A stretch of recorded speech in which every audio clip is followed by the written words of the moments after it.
Hello friends, welcome back to my channel astro अर्पित।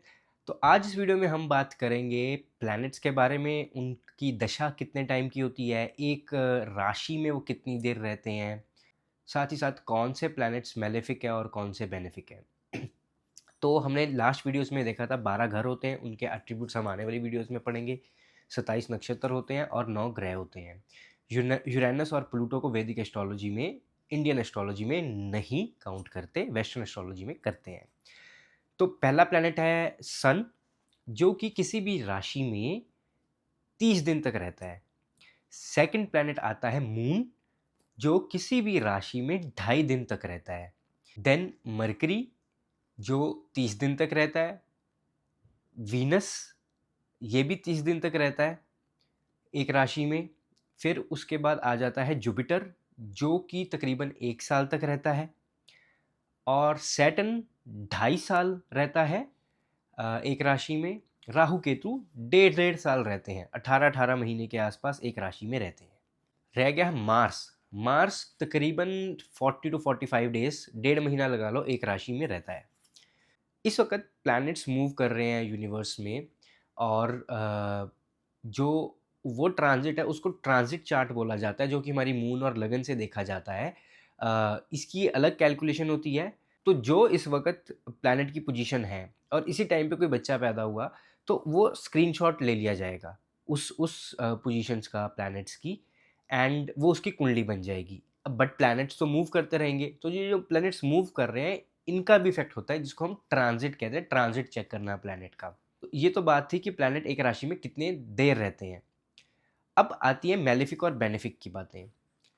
9 ग्रह में से राहु, केतु, शनि और मंगल, ये 4 प्लैनेट्स हैं मेलेफिक, यानी कि जो नेगेटिव इफेक्ट देते हैं, कुछ ना कुछ डिलेज, प्रॉब्लम्स क्रिएट करते हैं।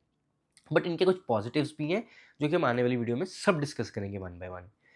बेनिफिक प्लैनेट्स, सौम्य प्लैनेट्स, बेनिफिट देने वाले प्लैनेट्स हैं Jupiter, Mercury, Venus and moon.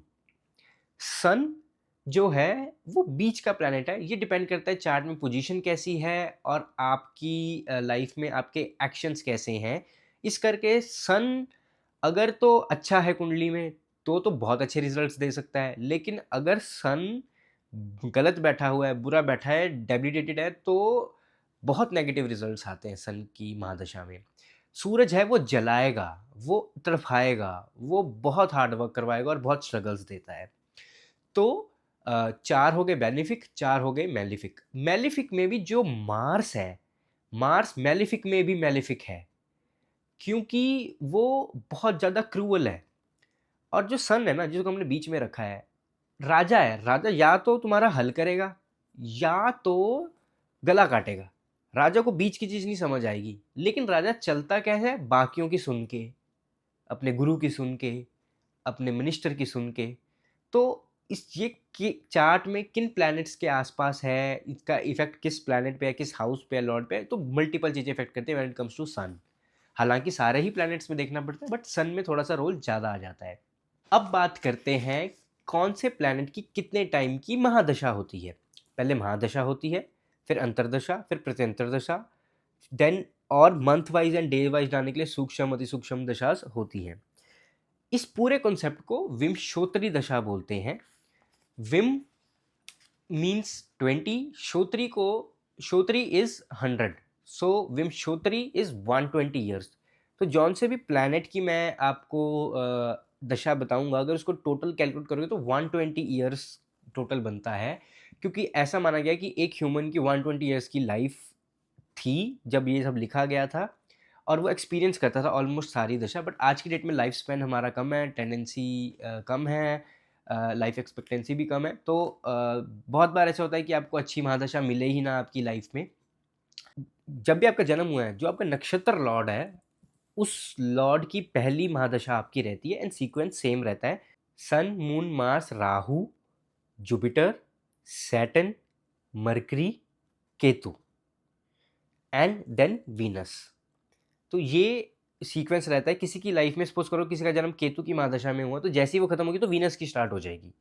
और ये किससे स्टार्ट होगी, डिपेंड करता है कि आपका जन्म जिस नक्षत्र में हुआ है, उस नक्षत्र का जो लॉर्ड है वो आपकी पहली महादशा डिसाइड करता है।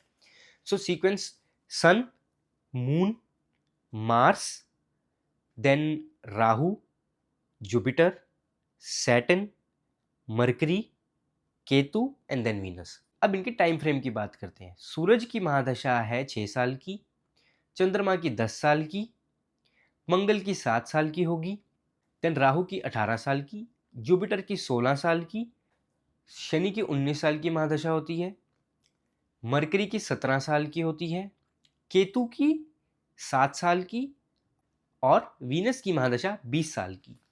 इसको टोटल करेंगे तो 120 ईयर्स बनेगा। अब इसके अंदर अंतरदशा, प्रत्यंतर दशा प्लैनेट्स की आती रहती हैं। सपोज करो अगर मेलेफिक प्लैनेट की अंतरदशा स्टार्ट हुई, जरूरी नहीं है कि वो पूरा टाइम फ्रेम खराब ही जाएगा, दूसरे प्लैनेट्स का भी रोल बीच में रहेगा। फॉर एग्जाम्पल सूरज की महादशा हुई 6 साल की स्टार्ट, तो 6 साल खराब नहीं जाएंगे, या शनि की महादशा जाएगी तो पूरी महादशा खराब नहीं जाएगी। 60% इफेक्ट उस प्लैनेट का रहेगा, 40% प्लैनेट दूसरे जिनकी अंतरदशा चलेगी या प्रत्यंतर दशा चलेगी उनका इफेक्ट रहेगा। जिस जिस हाउस में वो हैं वो क्या इफेक्ट देंगे, ये बहुत ज़्यादा मैटर करेगा। आज इस वीडियो में हमने कुछ और बेसिक्स क्लियर किए। आने वाली वीडियोस में मैं एक एक हाउस को एक्सप्लेन करूंगा, क्या क्या एट्रीब्यूट्स हैं उसके अंदर। देन हम प्लेसमेंट ऑफ प्लैनेट्स भी डिस्कस करेंगे। वीडियो अच्छी लगी हो तो वीडियो को लाइक ज़रूर करें। अपने सजेशंस, आप क्या चीज़ सीखना चाहते हैं हमको कमेंट सेक्शन में ज़रूर बताएं, एंड चैनल को सब्सक्राइब करना ना भूलें। Thank you very much.